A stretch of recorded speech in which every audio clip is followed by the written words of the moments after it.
semuanya, perkenalkan nama saya Messi dari S11 IPA 3. Saya kali ini akan membuat video mengenai pembelajaran langsung atau pembelajar di lapangan.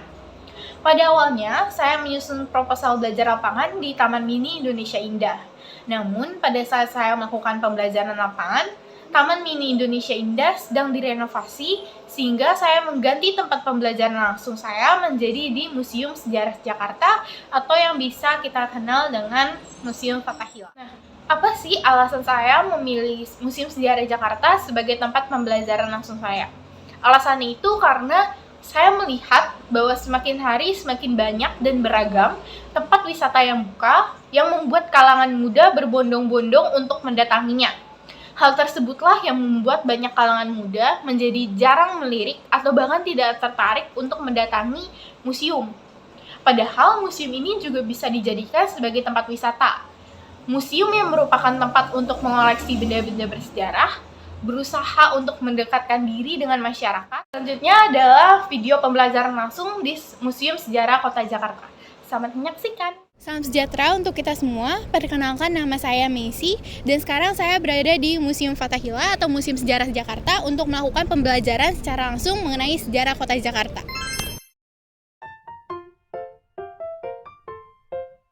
Jika kalian sudah melihat Museum Sejarah Jakarta dari depan, pintu masuknya itu berada di sebelah kanan. Jadi kalian bisa jalan sedikit ke arah kanan untuk menemukan pintu masuk dari Museum Sejarah Jakarta ini.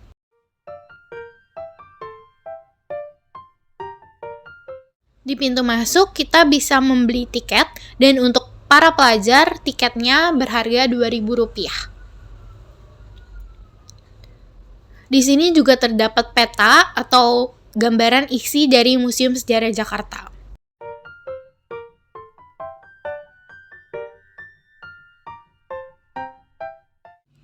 Lalu kita akan jalan sedikit menuju ke pintu masuk Museum Sejarah Jakarta.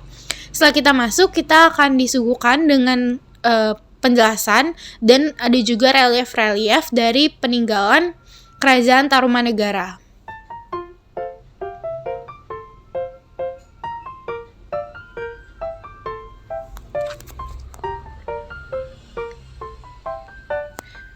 Lalu lanjut kita akan masuk sedikit lebih jauh. Itu akan ada peninggalan dari masa prasejarah.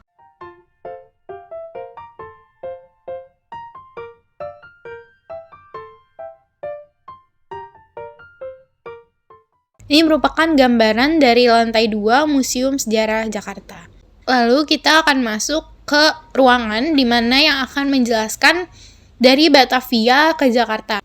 Di ruangan ini dijelaskan tentang sejarah Jakarta dari perubahan namanya dari Batavia ke Jakarta atau tanggal-tanggalnya disertai juga dengan penjelasannya. Di sini juga terdapat penjelasan mengenai terbentuknya tata kelola kota modern atau kota megapolitan Jakarta dan juga urbanisasi.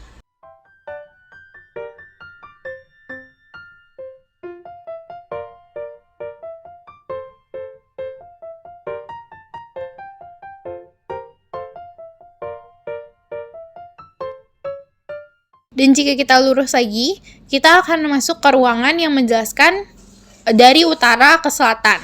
Di ruangan ini menjelaskan tentang VOC. Lalu kita masuk ke ruangan dengan judul Gaya Indes. Di ruangan ini dijelaskan apa saja bangunan yang ada di kota Jakarta. Bisa kalian lihat bangunan-bangunan yang ada di Jakarta di ruangan ini.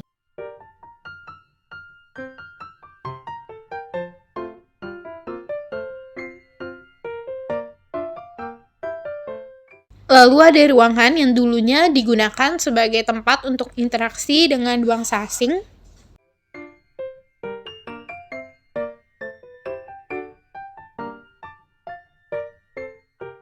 Lalu jika kita turun agak ke bawah dan kita belok kanan, kita akan melihat penjara bawah tanah.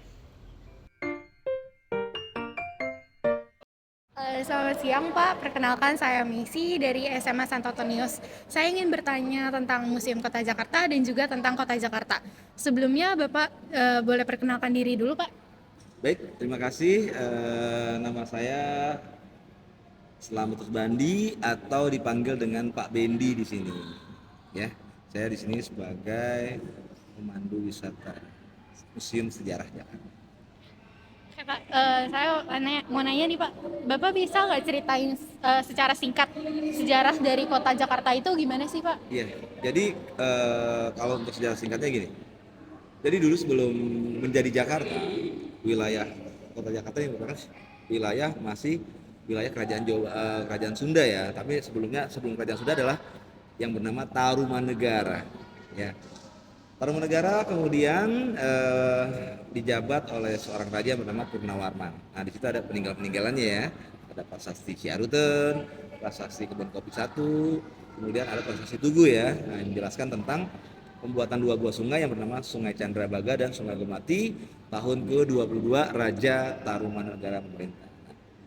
Pada saat Tarumanegara runtuh, ya berlanjutlah dengan sebuah kerajaan bernama Kerajaan Sunda, Pajajaran ya, yang rajanya bernama Prabu Siliwangi. Nah, dari Prabu Siliwangi kemudian Kerajaan Sunda runtuh yang dikalahkan oleh Jayakarta di Prabu Sunda Kelapa ya, oleh pada saat ini namanya dipimpin oleh Fatahillah kan, atau Fatahillah Khan. Nah akhirnya terciptalah apa pada saat eh, masa peralihan ya, atau dari Sunda Kelapa menjadi Jayakarta itu tanggal 22 Juni ya tahun 1527. Nah dari Jayakarta masuk lagi ke kota Batavia tahun 1619 ya. Karena pada saat itu Jakarta dihancurkan oleh VOC ya tahun 1619, tepatnya pada tanggal 30 Mei tahun 1619. Nah, kemudian dari Batavia Jepang masuk ke Nusantara ya. Tepatnya ke sini ke Jakarta ya, ke Nusantara ya. Dan merubah nama Batavia menjadi Jakarta itu tahun 1942. Nah, itu jadi perjalanan kota Jakarta itu sendiri. Sama mau nanya, kan tadi Bapak bilang ada perubahan dari Batavia, terus Jepang datang ke Nusantara jadi Jakarta namanya.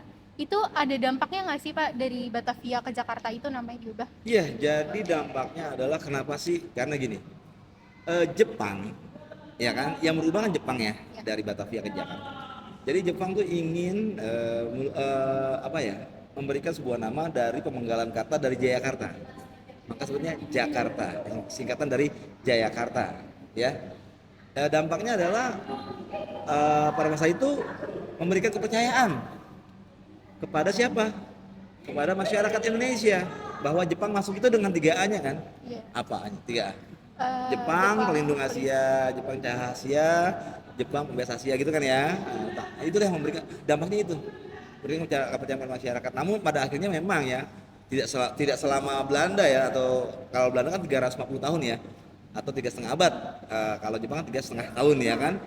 Ya itu dampaknya adalah kepercayaan masyarakat gitu bahwa oh dia yang merubah penjajahan dari Belanda ke Jepang. Seakan-akan Jepang ini merupakan pembebas dari Belanda gitu.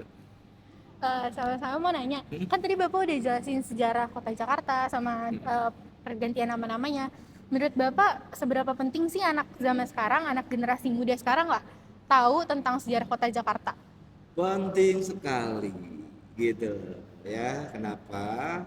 Karena gini, memang kadang-kadang terlihat sepele ya, terlihat sepele, tapi penting sekali. Kenapa? Karena kan kalau anak-anak sekarang Gen Z ya, generasi Z sebetulnya gitu ya, itu kan punya temennya bukan hanya kalangan lokal. Kadang-kadang karena ada media sosial, mereka juga kadang-kadang berhubungan dengan dunia internasional kan. Nah, kalau andainya mereka tidak tahu kotanya sendiri, bagaimana dia ingin menyenangkan?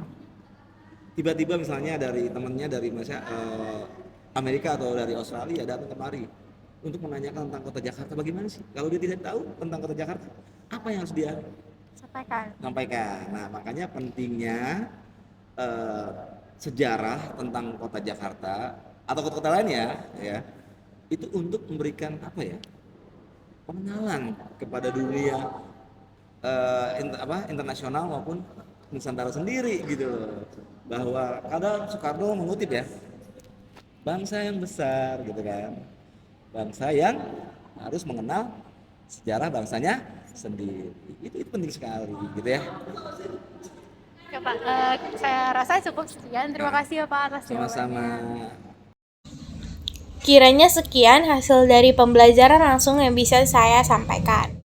Jadi, menurut saya, sangat penting untuk masyarakat, khususnya generasi muda, untuk mengunjungi Museum Sejarah Jakarta. Karena kita sebagai masyarakat yang tinggal di Jakarta dan menetap di sini, sudah sepantasnya untuk mengetahui seperti apa sejarah kota Jakarta, kota di mana kita tinggal, dan perjalanannya dari awal hingga sekarang. Agar bisa mulai tumbuh rasa cinta tanah air atau rasa nasionalisme dalam diri kita.